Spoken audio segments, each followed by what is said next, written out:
आंवला एकादशी कब मनाई जा रही है, संपूर्ण जानकारी दूंगी इस वीडियो में।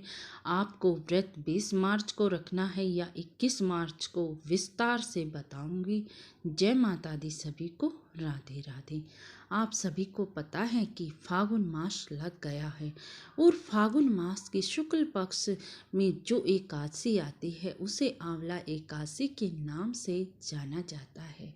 इस दिन भगवान विष्णु की विधि विधान से पूजा होती है, लक्ष्मी सहित, और आंवले के पेड़ की भी पूजा की जाती है।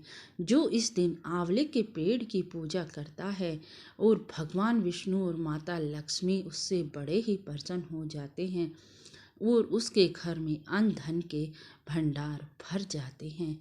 ऐसा भी माना जाता है कि अम्लकी एकादशी यानी कि आंवला एकादशी के प्रभाव से लोग जन्म मरण के बंधन से मुक्त हो जाते हैं और विष्णु लोक उन्हें प्राप्त हो जाता है।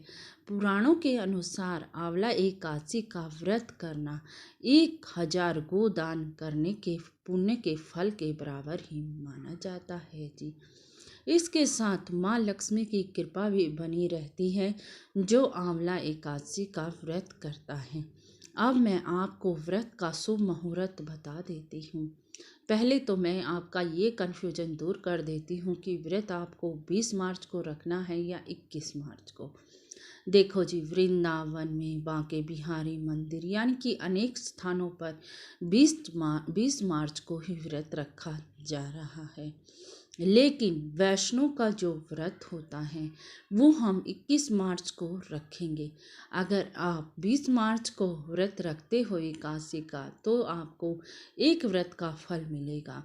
अगर आप द्वादशी युक्त एकादशी का व्रत रखोगे तो आपको एक एकादशी में ही 1000 एकादशियों का फल मिल जाएगा। इसीलिए मर्जी आपकी है, आप दोनों दिन का भी व्रत रख सकते हो और एक दिन का भी व्रत रख सकते हो। अब मैं आपको शुभ मुहूर्त बता देती हूँ। शुक्ल पक्ष की एकादशी तिथि 20 मार्च को प्रातः 12:21 पर शुरू हो जाएगी और 21 मार्च प्रातः ही लगा लो 2:22 पर समाप्त हो जाएगी। अब इस पूजा का शुभ मुहूर्त भी बता देती हूँ मैं। 6:25 पर सुबह 9:27 तक रहेगा। सुबह सुबह ही पूजा का मुहूर्त है। अब व्रत का प्रायण समय भी मैं आपको बता देती हूँ। अगर आप 20 मार्च को व्रत रख रहे हो तो आपको दोपहर 1:41 से शुरू होकर 4:07 तक आप व्रत का प्रायण कर सकते हो। और अगर आप 21 मार्च को व्रत रख रहे हो तो आप उसका प्रायण सुबह 6 बजे से 9 बजे तक कर सकते हो। मर्जी आपकी है, खुशी आपकी है। जैसे भी आप जिस भी संप्रदाय से बिलोंग करते हो, अगर आप उसके हिसाब से व्रत रखो तो बड़ा ही अच्छा है। गुरुजी जो मानते हो आप उसके हिसाब से रखो, आप जिस भी संप्रदाय को मानते हो उसके हिसाब से रखो, आपकी मर्जी है जी। लेकिन मैं तो यही कहूँगी, अगर आप में सामर्थ्य है तो दोनों दिन का व्रत रखो, नहीं तो आप 21 मार्च का ही व्रत रखो। वैसे सभी जगह में 20 मार्च की और 21 मार्च की ही एकादशी मनाई जा रही है। अब मैं आपको बता देती हूँ कि आपको कैसे पूजा करनी है। थोड़ी सी पूजा विधि के बारे में भी मैं आपको जानकारी दे देती हूँ।